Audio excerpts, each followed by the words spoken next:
Hey, how's you guys doing? This is Dino Dan. I just wanted to do a little recap summary of that cook I did yesterday. Um, I know most people have the smaller version of the grill. I have the M1, I believe it's called. Um, but I think it's still applicable. Um, the things I went through yesterday. I have pretty small experience cooking on offset stick burners. I did own a reverse flow and a standard flow at one time. Um, I didn't cook on them a whole lot. So, uh, going into yesterday's cook, my objective was to burn sticks, splits. So, doing that, I don't have the ideal size wood to do this with. So, as I, what's up, Dustin? As I started the fire, I started with a small bed of charcoal, and that was mainly to season the pit. Um, and I used a really thin split, maybe a 2-inch split with that charcoal, and I just kind of seasoned the pit with that for a couple hours. Then it's going good, bro. It's going really good. Then I turned around and I had to leave, and I didn't want the fire to die out, so I put a larger split in, and that was a mistake. When I came back home, um, there was just very thick white smoke coming out of the cooker.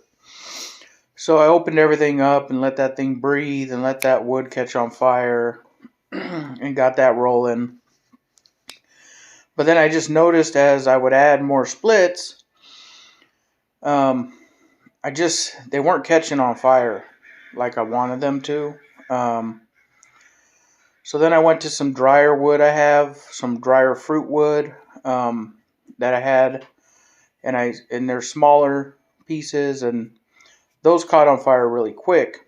And basically, as I used those, and I built up a charcoal bed inside the cooker, then I was able to use the bigger pieces of wood, and those would catch on fire really well. So the lesson of yesterday for myself was you need a charcoal, even though it's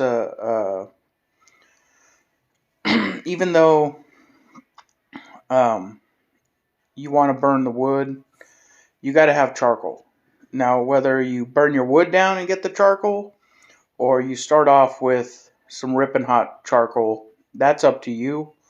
But my lesson yesterday was in this cooker, just like in other stick burning cookers, even though this ain't a traditional style stick burner, you got to have that charcoal bed nice and hot. Once you do that, this thing just cruised. It didn't matter. I could put in a smaller piece of wood. I could put in a more bigger piece of wood. With the way the air vents were set, um, this thing would just cruise at 275 to 300. And it would just do its thing for about 30 minutes per piece of wood I put in there. So I felt like, man, what a difference. It just hummed along just smoothly and effortlessly. I cooked the ribs. They came out good. They were they were they tasted like they came off a reverse flow cooker, reverse flow offset. So I was really happy with the flavor of the ribs. I thought they were going to be ruined because I was having such issues with the fire management for a while, but they didn't. They they came out great smoke profile, and that smoke went down to the bone. I mean, they were nice, and the smoke ring was through the whole piece of rib. So that's kind of the lesson for the day for me yesterday was If you're going to use the M1 or if you're going to use the M36 with, and you want to burn that wood, get a nice coal bed. Whether you burn your wood down to get it or whether you start with really ripping hot coal, get a nice coal bed in it like you would in a traditional offset cooker. Then use your wood in it and the thing will just purr like a kitten. Today what I'm working on is more of the charcoal with chunks, wood chunks in it method. I'm doing a video for YouTube, so once I get that up, I'll go ahead and post it in here also.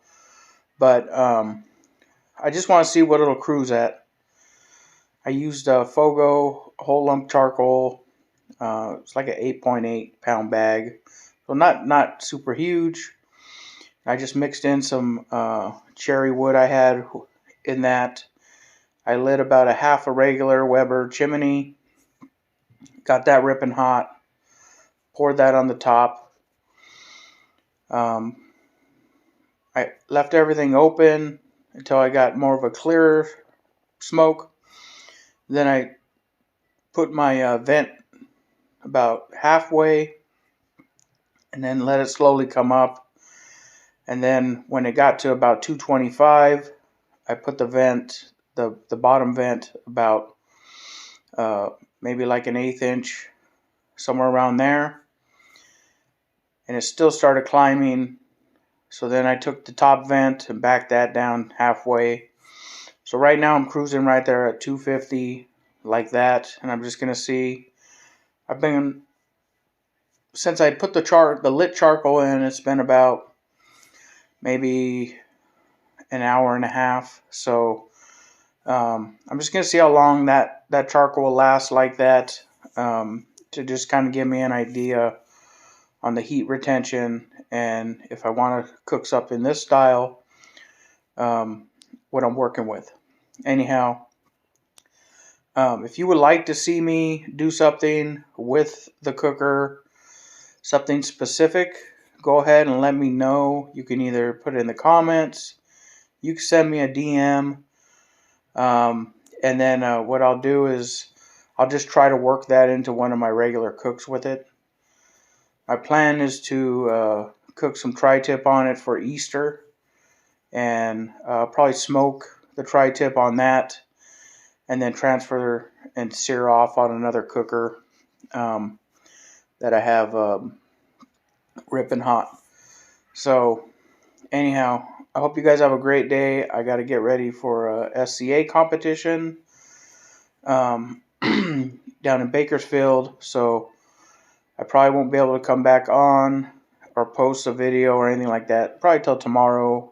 Not tomorrow, tomorrow's a comp, so maybe later on tonight or Sunday you'll see the video for this charcoal test. Anyhow, yeah, see you tomorrow, Dustin.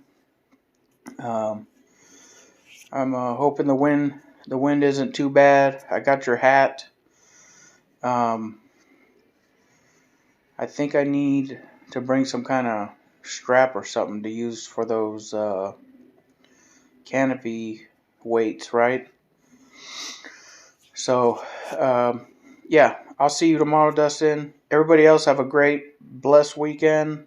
This is Dino Dan Smoking. Peace.